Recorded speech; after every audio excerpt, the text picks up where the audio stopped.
So, how did Mishkan come into being?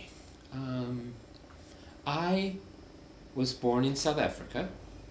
I immigrated to America in 1974, and in 1984 I was ordained as a rabbi by the Reconstructionist Rabbinical College and went to work in a small Reconstructionist congregation in Delaware County, Pennsylvania, and Congregation Beth Israel. And I had always, since growing up in South Africa and for my life till now, I have always been very deeply connected to what I would call the prophetic tradition of Judaism. For me, Judaism is at its core about justice, kindness, compassion. That's what it's about. I would say that's what all religion's about, but that for me was what Judaism was about. There are other things about Judaism that are important to other people and to me, like ethnicity, peoplehood, history, whatever, all those culture, those are all important to me, but they're not nearly as important as justice and morality and acting kindly and so on. I land up in Beth Israel in Media. It's a small Reconstructionist congregation, and I made, they knew already that I did work on the edge of the Jewish community in regard to Israel-Palestine. I was involved in Brera, an organization that was the first, I think, post-67 American Jewish organization that questioned Israeli policy in regard to the Palestinians, saying, Brera, there is a choice, when Israel said there was no choice, and then a new Jewish agenda. And there was some people wanted me as a rabbi at Beth Israel very much, but they also were somewhat cautious and circumspect and fearful, perhaps, about my particular positions about Israel. And I agreed, even proposed, that I would not deal with Israel publicly until I'd been there at least 2 years. In 1986, when the 2 years were up, I decided to run an educational program for a year called Hearing Both Sides, where we brought Palestinian and Israeli Jewish leaders and scholars to teach about the same thing. So 1948, what happened in 1948? We'd have an Israeli teach and then a Palestinian teach. What happened in 1967? What happened before 1947, etc. It's an amazing series. That finished that was 1986 to 87, Jewish year. And then in 1987, Jewish year, September 1987, there was a lot of hoopla in the American press and in writing about the fact that it was 20 years since the occupation, and 20 years in the Bible is a generation, right? It takes 20 years for a generation. And I gave the most important sermon that I've ever given. I've given various versions of it since. I give them all the time. They're all variations on that sermon, and it was called A Generation of Occupation. What was the moral and ethical costs of Jews being occupiers for 20 years? December of 87, the first Intifada broke out on the 9th of December. Because the scenes from the Middle East, from Israel, were really shocking, of people throwing stones, kids throwing stones, Israelis with truncheons and rubber bullets shooting at them. It was very distressing pictures. Yitzhak Rabin, who was then the defense minister, was alleged to have said, and probably did say, although I say alleged because there's still, he claims he didn't, and he's not alive anymore, and he said, you know, we'll smash their heads and break their bones. And in fact, there was a lot of heads smashed and a lot of bones broken, and by 2 weeks later, there was some 20-some Palestinians who had been killed. So I had not been, since I'd started at Beth Israel, I'd not been involved in the New Jewish Agenda Middle East Task Force that I was very involved in all through my rabbinical school, right?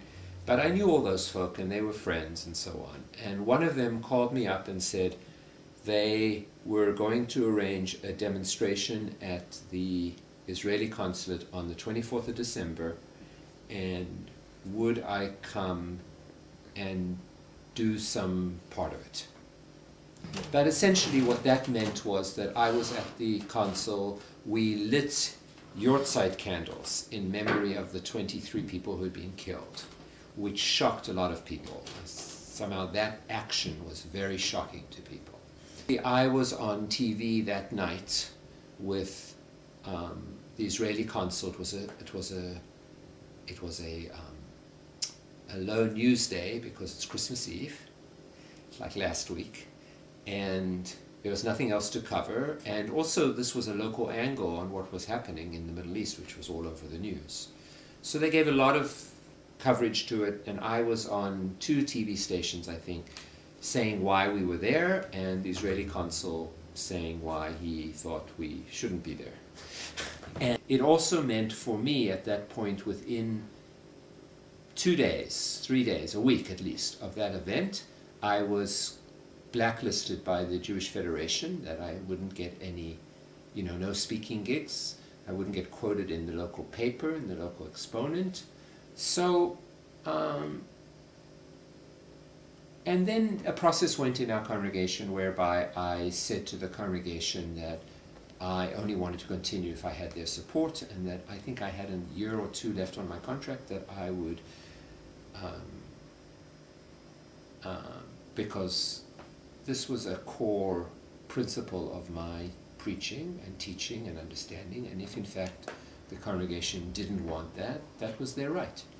And they should choose who they want to have as their rabbinic leader, and I should choose where I want to be. So that happened, and there was a split vote. Got a majority that was like 57 or 60 or 63%, but I felt I can't lead a congregation that's divided 63 to 40 to 30, whatever the math is. Mm-hmm.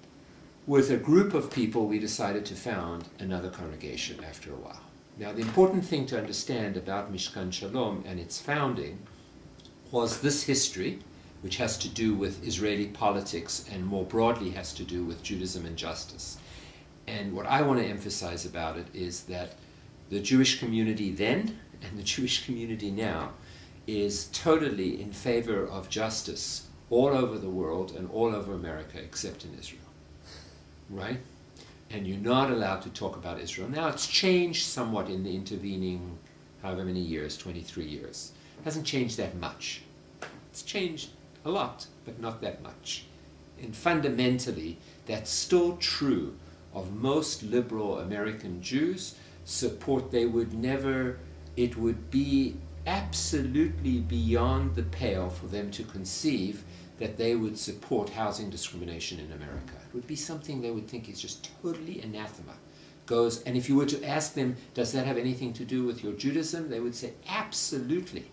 That is, a core Jewish belief. It's because I'm Jewish, this is what happened to our people, this is what our religion believes, etc., etc. But if you were to say to them, well, how do you then deal with the fact that Palestinian homes are demolished? It's not even zoning. It's not even like a zoning issue where a black family can't get, there's hostility in the neighborhood, or there's some kind of devious way by which whites protect the neighborhood from becoming black, right? How would you deal with the fact that Israel demolishes, it's the government that demolishes Palestinian homes at the same time as it builds thousands of homes all around for Jews? That would be something that would evoke enormous aggression, defensiveness. That's different, it's other, you can't do it, they have security, Arabs don't, whatever. There are all kinds of rationalizations that they would come up for that would make a total disconnect between that. And so why I'm saying this is because when we founded Mishkan Shalom, I felt, and the group of people, the founding members felt, that what we needed to do was to write into the constitution of the synagogue that as regards placing these issues right there as a commitment of the synagogue, because otherwise the same thing was going to happen as happened at Beth Israel. Now,